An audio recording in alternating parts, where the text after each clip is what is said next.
Good morning, Burton Elementary. Today is Monday, March 1st, 2021. Can you believe it? Time is officially flying by. We're already in March. We had some crazy warm weather this weekend. I hope you were all able to be outside and enjoy the sunshine and warm weather. As much as I love winter, I will admit it did feel very nice, except for the massive puddles on the sidewalk. But the warm weather, it looks like it's going to stick around this week. So I'm sure we'll all enjoy it. Now let's jump right into our vocab words for the week. Our first word of the week is category, which is a class or division of people or things regarded as having particular shared characteristics. For example, how can you categorize books? In other words, what are the different ways that you can put books into categories? Our next word of the week is inherit, which is to receive or be left with an object, a situation from someone who owned something before you. Inherit can also mean to get a quality or characteristic from one's parents or ancestors. For example, I inherited several items from my grandmother when she passed away.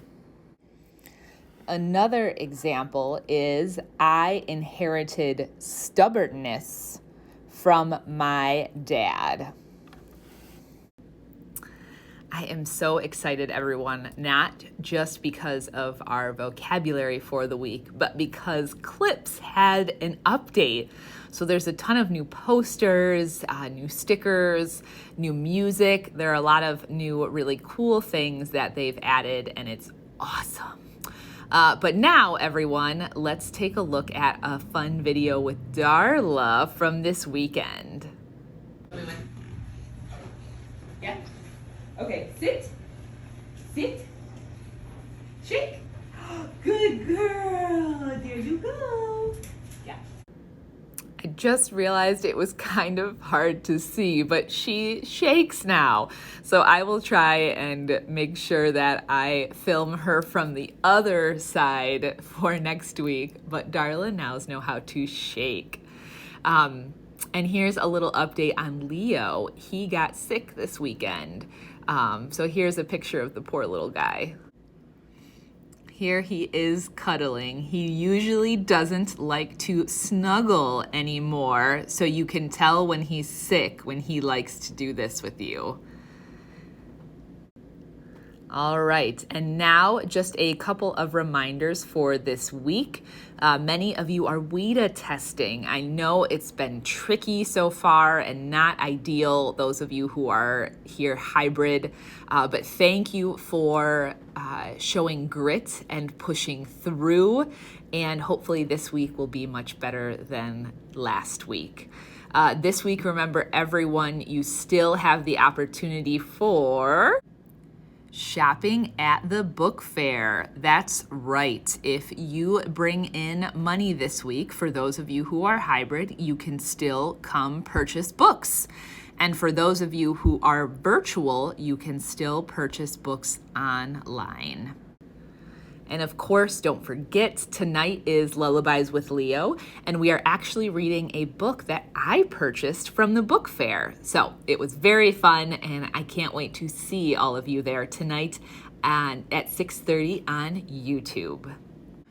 And since it is March, just a reminder that March is reading month, the best month of the whole year. Now, we are going to be having a virtual special readers event at the end of the month, which we are very excited about.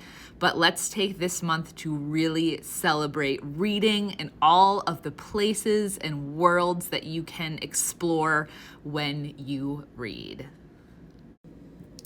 Next week, we will be sure to celebrate our Students of the Month from February.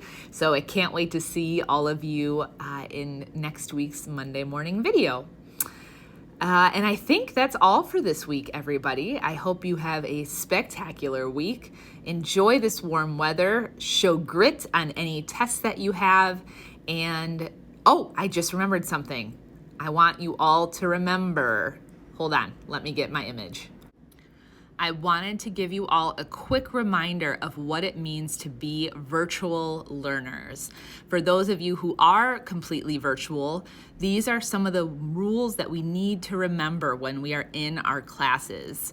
Most importantly, no walking around with your iPad, being focused on your class and not playing games while learning, ignoring the group and leaving view of the camera. These are all things that we should not be doing.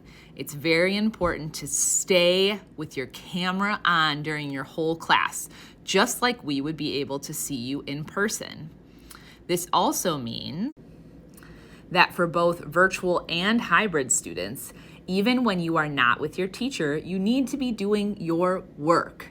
Just like when you worked independently in school, when you have asynchronous lessons or homework that you need to do on your own, it needs to be turned in, you guys. Just because your teacher isn't there doesn't mean you don't have to do the work. And this will be true for your entire life. In middle school, in high school, in college, in your job. Just because my boss isn't here all the time over my shoulder watching me do my work doesn't mean I'm not going to do it. I always have to turn in my work. And so that's a reminder that even when you are not with your teacher, you need to be doing your job. Even if it's hard, you try your best and you push through, just like we do at Burton. So everyone, now that is it. I hope you have a fabulous week, and I will see some of you later.